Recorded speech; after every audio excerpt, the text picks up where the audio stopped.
Imagina un entorno donde cada segundo cuenta, donde tienes que tomar decisiones de vida o muerte, una detrás de otra, casi sin información y con una presión que es casi insoportable. Así es el día a día en una unidad de cuidados intensivos. Hoy no vamos a hablar de fármacos nuevos ni de tecnologías de última generación. Vamos a analizar la herramienta más importante y a la vez la más falible de un médico, su propio cerebro. Y es que ese es el punto clave. Porque no estamos hablando de una falta de conocimientos.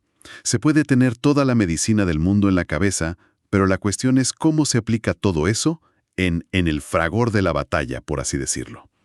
La UCI no solo pone a prueba lo que sabes, pone a prueba, y esto es lo importante, cómo piensas. Para analizar esta idea nos vamos a sumergir en el material de una sesión clínica que me ha parecido fascinante. Es del doctor Adrià Alvis y está dirigida precisamente a médicos de UCI. El tema central son los sesgos cognitivos, esos atajos mentales que usamos todos, pero que en un entorno así tan crítico pueden llevar a errores, a errores catastróficos. Nuestra misión hoy es entender por qué ocurren, cuáles son los más comunes y, sobre todo, qué estrategias hay para mejorar su impacto y mejorar la seguridad del paciente. Es una inmersión total en la maquinaria de la toma de decisiones, donde las apuestas, la verdad, no pueden ser más altas. Entonces, la primera pregunta es casi obligada. ¿Qué hace que una UCI sea un caldo de cultivo tan perfecto para los errores de razonamiento? El material del doctor Alvis es muy claro. Dibuja un panorama que es abrumador. Habla de una carga cognitiva altísima, estrés constante, fatiga, la complejidad de los pacientes y, claro, la necesidad de decidir rápido con un puzzle al que siempre le faltan piezas. Es que es una tormenta perfecta. Todos esos factores actúan como un supresor del pensamiento racional, del pensamiento deliberado. Empujan al cerebro a buscar atajos, a simplificar las cosas para poder actuar ya. Una tormenta perfecta con consecuencias medibles. De hecho, la fuente da un dato que me dejó helada. Entre el 20 y el 30% de los errores clínicos no son por un fármaco mal puesto o un fallo técnico. Son por fallos cognitivos, un error en el proceso de pensamiento. Es una cifra enorme. Lo es. Y lo fascinante es que esta idea, la de que nuestro razonamiento es defectuoso por naturaleza, no es nueva, pero su aplicación a la medicina es bastante reciente. La fuente se apoya mucho en el trabajo del psicólogo Daniel Kahneman, que de hecho ganó el Nobel de Economía por esto en 2002. Su gran logro fue demoler el mito del Homo economicus, esa idea de que tomamos decisiones de forma lógica y puramente racional. Claro, Kahneman nos vino a decir que no somos ordenadores, con piernas. ¿Y cómo funciona nuestra mente entonces, según él? Pues él demostró que tenemos dos sistemas de pensamiento, y que operan en paralelo a menudo, en conflicto. Los llamó, de forma muy sencilla, Sistema 1 y Sistema 2. El Sistema 1 es el protagonista casi todo el tiempo. Es rápido, intuitivo, instintivo, funciona en piloto automático y apenas gasta energía. Es el que te permite reconocer una cada al momento o pisar el freno de golpe. En la UCI, por ejemplo, sería una asociación casi instantánea. Fiebre más leucocitos altos igual a sepsis. El atajo mental por excelencia, vamos. La respuesta rápida basada en reconocer patrones. Precisamente. Y luego está el Sistema 2. Es todo lo contrario. Lento, analítico, lógico. Requiere un esfuerzo consciente. Es el que usas para un problema de matemáticas o para sopesar una decisión importante. Te lleva a mejores decisiones, pero, como dice la fuente, da más pereza. Consume mucha energía y puede generar indecisión, claro. Y supongo que en la UCI, con el estrés, el no dormir, la presión de decidir ya, el cerebro dice, mira, no tengo energía para Sistema 2, vamos con el 1 que es más rápido. Ese es exactamente el núcleo del problema. El entorno te empuja a depender demasiado del Sistema 1, que aunque es muy eficiente, es el que cae en todas las trampas, en todos los sesgos. Y la fuente añade otro factor que me parece muy interesante, la presión jerárquica. Sí, eso me llamó mucho la atención. ¿Cómo lo ilustra con el cuadro de Rembrandt, la lección de anatomía?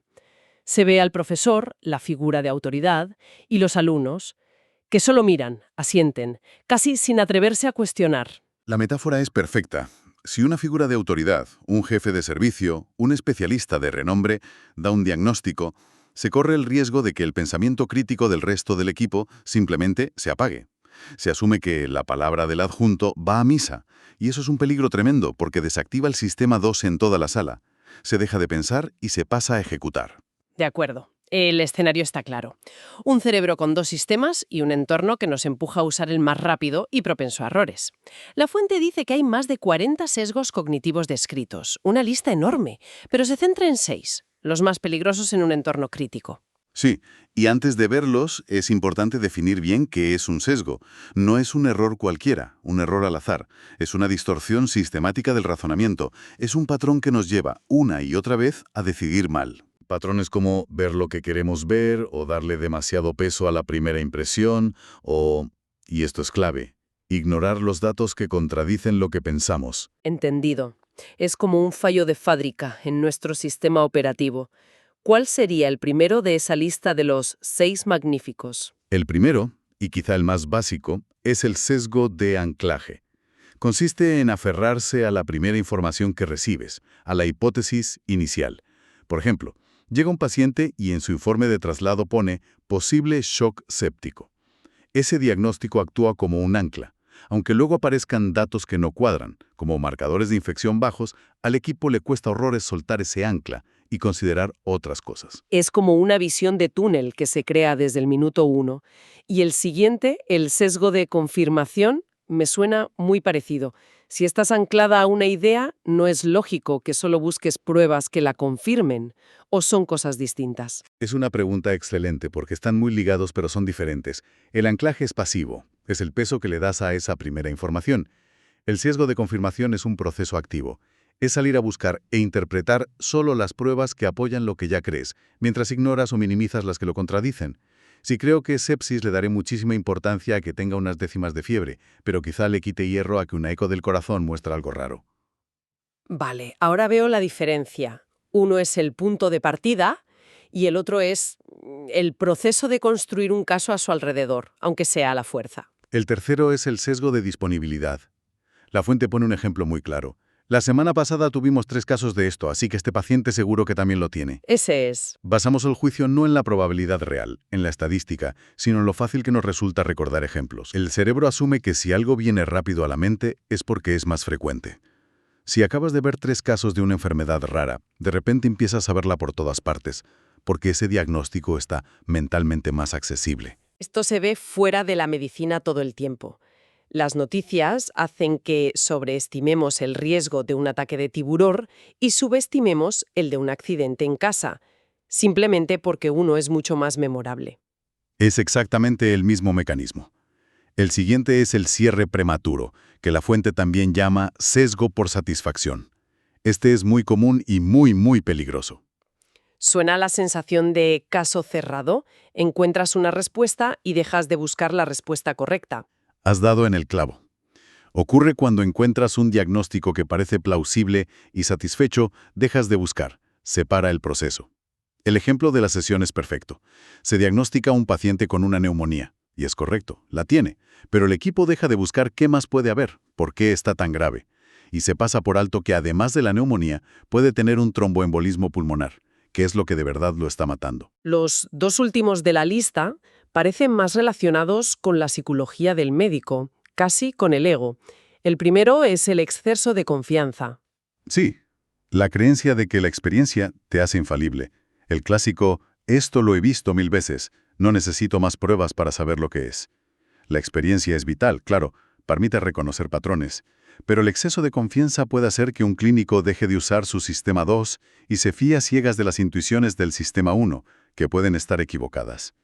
Es como un conductor experto, que de tanto conducir deja de prestar atención. La confianza se convierte en complacencia. En culpar al paciente o a su contexto en lugar de buscar una causa médica.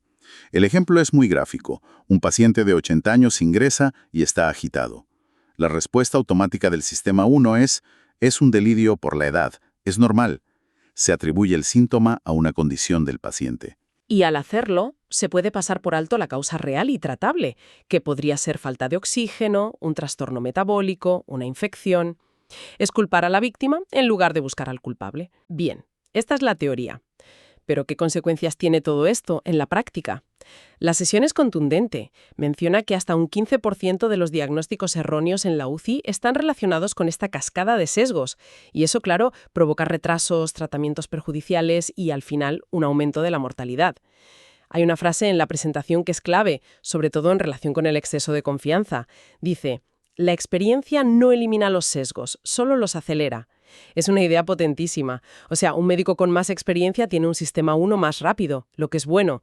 Pero si no mantiene la disciplina de activar el sistema 2, el pensamiento crítico, simplemente cometerá los mismos errores de siempre, pero mucho más rápido. Y para ilustrar cómo funciona esto en el mundo real, la fuente presenta un caso clínico muy revelador. Se trata de un hombre de 68 años, con antecedentes cardíacos importantes. Llega a urgencias hipotenso, con la tensión muy baja, fiebre y con mucha dificultad para respirar. Vale, los ingredientes clásicos para un diagnóstico bastante claro, ¿no? Fiebre, tensión baja. Suena a infección grave. Exacto.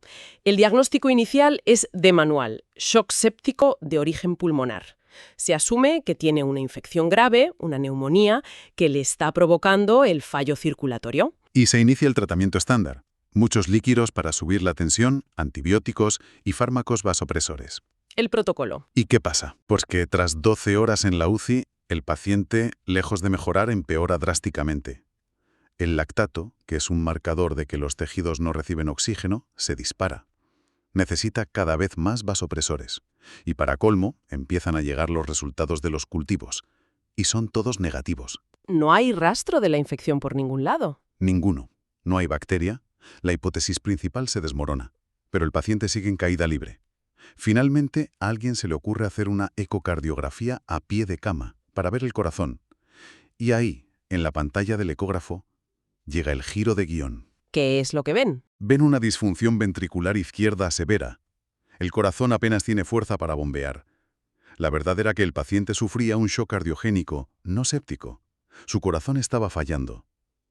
Y lo terrible del caso es que el tratamiento inicial, sobre todo la administración masiva de líquidos, fue directamente perjudicial para ese corazón ya debilitado. Espera un momento. O sea que, por tratar una infección que no existía, básicamente estaban ahogando el corazón del paciente. Ahora entiendo por qué esto es tan crucial. Es la tormenta perfecta de la que hablabas, pero provocada por el propio equipo médico. Analicemos qué falló. Si conectamos el caso con los sesgos, es un libro de texto. Para empezar, un sesgo de anclaje monumental. El diagnóstico inicial de shock séptico se convirtió en el único marco de pensamiento. El equipo se ancló esa idea y no la cuestionó, a pesar de que había datos que no encajaban. Los marcadores de infección no eran altos. Y sobre todo, tenía antecedentes cardíacos muy relevantes. Eso debería haber hecho saltar las alarmas. Y supongo que el sesgo de disponibilidad también jugó su papel. Claramente. La fuente señala que la semana anterior hubo varios casos de shock séptico en esa misma UCI.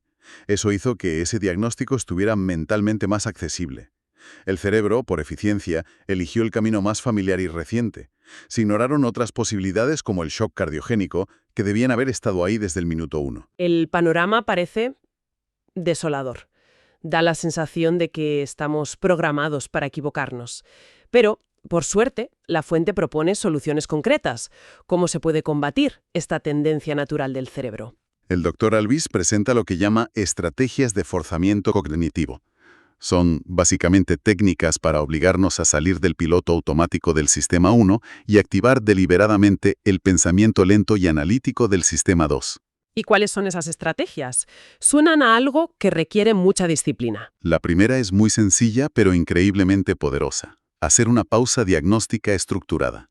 Antes de actuar, sobre todo si un paciente no evoluciona como esperas, simplemente parar. Frenar en seco, dar un paso atrás y reevaluar todos los datos desde cero. Hay algo aquí que no encaja, que contradice mi hipótesis.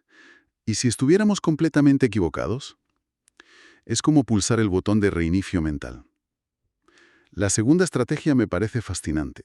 Fomentar la figura del abogado del diablo. Esta es fundamental, pero requiere un cambio cultural. Se trata de crear un entorno de seguridad psicológica. Un ambiente donde cualquier miembro del equipo, sea un residente, un enfermero o un auxiliar, se sienta con la confianza para cuestionar el diagnóstico principal de forma constructiva. Pero eso tiene que ser dificilísimo en un entorno tan jerárquico. ¿Cómo consigues que un residente le diga al jefe de servicio: Doctor, con respeto, creo que se equivoca. Ese es el gran reto. No se trata de crear insubordinación, se trata de instaurar la idea de que cuestionar es una herramienta de seguridad, que quien plantea la duda no está atacando a nadie, sino protegiendo al paciente. Que alguien pueda decir, un momento, ¿estamos seguros de que esto es sepsis? Porque la evolución no me cuadra. Esa simple pregunta puede cambiarlo todo. Y la tercera herramienta es muy práctica, un checklist cognitivo, una lista de control mental antes de cerrar un diagnóstico. De hecho, la fuente propone las preguntas de ese checklist y son muy directas. Son preguntas diseñadas para forzar el pensamiento diferencial, para obligar al cerebro a no conformarse con la primera respuesta.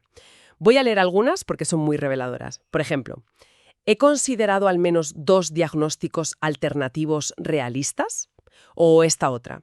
¿Existe algún dato, por pequeño que sea, que contradiga mi hipótesis principal? Y la última. ¿He pedido una segunda opinión o una mirada externa? Cada una de esas preguntas es un misil contra uno de los sesgos que hemos visto. Te obligan a abrir el foco, a buscar la disconfirmación y a ser humilde. Y junto a esto, la fuente destaca la importancia de los debriefings, las sesiones de análisis después de un caso. Pero el matiz es crucial. No para buscar culpables, sino para aprender de los errores y mejorar el sistema. Entonces, si tuviéramos que resumir el mensaje central, diría que en la UCI el cerebro es la mejor herramienta, pero también el peor enemigo. Y que reconocer los propios sesgos, lejos de ser una debilidad, es una muestra de fortaleza y de seguridad clínica. Has captado la esencia. La conclusión final de la fuente es demoledora, por lo simple que es. En este caso clínico, el problema no fue que los médicos no supieran medicina, sabían perfectamente lo que era un shock cardiogénico. El problema fue que dejaron de pensar críticamente. Se dejaron llevar por la corriente del sistema 1. Y en ese contexto, el pensamiento crítico, ese esfuerzo por activar el sistema 2, es lo que al final salva vidas. La fuente se centra lógicamente en un entorno extremo como la UCI. Pero estos dos sistemas, estos atajos y estas trampas mentales, operan en todos nosotros, todos los días. Y eso nos deja una reflexión final. Fuera del hospital, ¿de qué manera sesgos como el de anclaje a una primera impresión sobre alguien, o el de confirmación al buscar en Internet solo lo que apoya nuestras creencias, podrían estar moldeando decisiones importantes en nuestra vida sin que ni siquiera nos demos cuenta?